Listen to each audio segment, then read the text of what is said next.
പാലാ നഗരസഭാ ചെയർപേഴ്സൺ ദിയ ബിനു പുളിക്കക്കണ്ടത്തിനെതിരെയുള്ള അവിശ്വാസ പ്രമേയം ഇന്ന് ചർച്ച ചെയ്യും.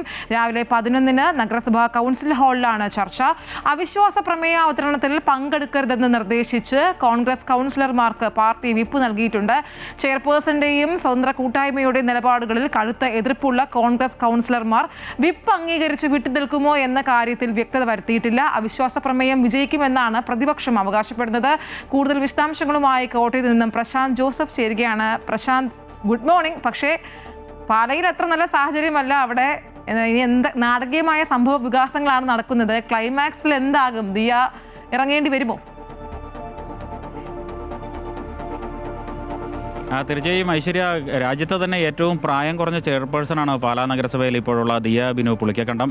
ഇവർ ഇന്ന് പുറത്താകുമോ ഇല്ലയോ എന്നതാണ് കണ്ടറിയേണ്ടത്. ഏതായാലും കോൺഗ്രസ് പാർട്ടി അംഗങ്ങൾക്കെല്ലാം, കൗൺസിലർമാർക്കെല്ലാം വിപ്പ് നൽകിയിട്ടുണ്ട്. കോൺഗ്രസിന് 6 കൗൺസിലർമാരാണ് പാലാ നഗരസഭയിലുള്ളത്. അതേപോലെ തന്നെ കേരള കോൺഗ്രസ് ജോസഫ് വിഭാഗത്തിന് 3 പേരും, സ്വതന്ത്ര കൂട്ടായ്മയിൽ 3 പേരും, ഒരു സ്വതന്ത്രനും മാണി കാപ്പൻ്റെ KDP-യിലെ ഒരംഗവും, അങ്ങനെ 14 പേരാണ് ആകെ ഇപ്പോൾ ഭരണമുന്നണിയിലുള്ളത്.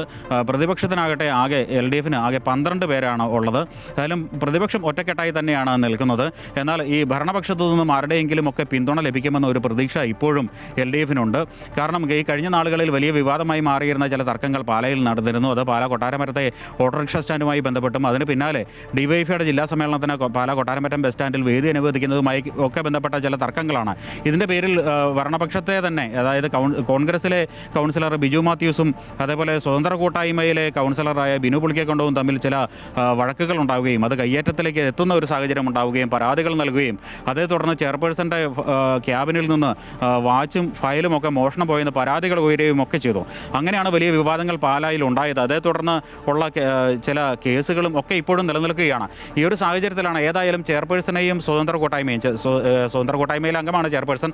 ഈ ചെയർപേഴ്സണെയും സ്വതന്ത്ര കൂട്ടായ്മയും അംഗീകരിച്ച് ഇനി മുന്നോട്ട് പോകാൻ കഴിയില്ലെന്ന ശക്തമായ നിലപാടുമായി കോൺഗ്രസ് രംഗത്തെത്തുകയും കോൺഗ്രസ് മണ്ഡലം കമ്മിറ്റിയും ഈ സ്വതന്ത്ര കൂട്ടായ്മയ്ക്കെതിരെ പ്രമേയം പാസാക്കുകയൊക്കെ ചെയ്തു. ഏതായാലും ഈ വിഷയത്തിൽ ഇങ്ങനെ അനിശ്ചിതത്വം തുടരുന്നതിനിടയിലാണ് LDF അവിശ്വാസ പ്രമേയമായി രംഗത്തെത്തുന്നത്. ഈ അവിശ്വാസ പ്രമേയത്തെ പിന്തുണയ്ക്കുമെന്ന്, അല്ലെങ്കിൽ തങ്ങൾ ഓൾറെഡി മുൻകൂട്ടി തന്നെ ഈ ചെയർപേഴ്സണുള്ള പിന്തുണ പിൻവലിച്ചതായി വ്യക്തമാക്കിയിട്ടുണ്ടെന്നാണ് കോൺഗ്രസ് അംഗങ്ങൾ പറഞ്ഞിട്ടുള്ളത്. ഏതായാലും ഇന്ന് അവിശ്വാസം ചർച്ചയ്ക്കെടുക്കുമ്പോൾ വിട്ടുനിൽക്കാൻ പാർട്ടി കോൺഗ്രസ് അംഗങ്ങൾക്ക് നിർദ്ദേശം നൽകിയിട്ടുണ്ട്. എന്നാൽ ഇത് അവർ അംഗീകരിക്കുമോ എന്നുള്ളത് ഇനിയും വ്യക്തമല്ല.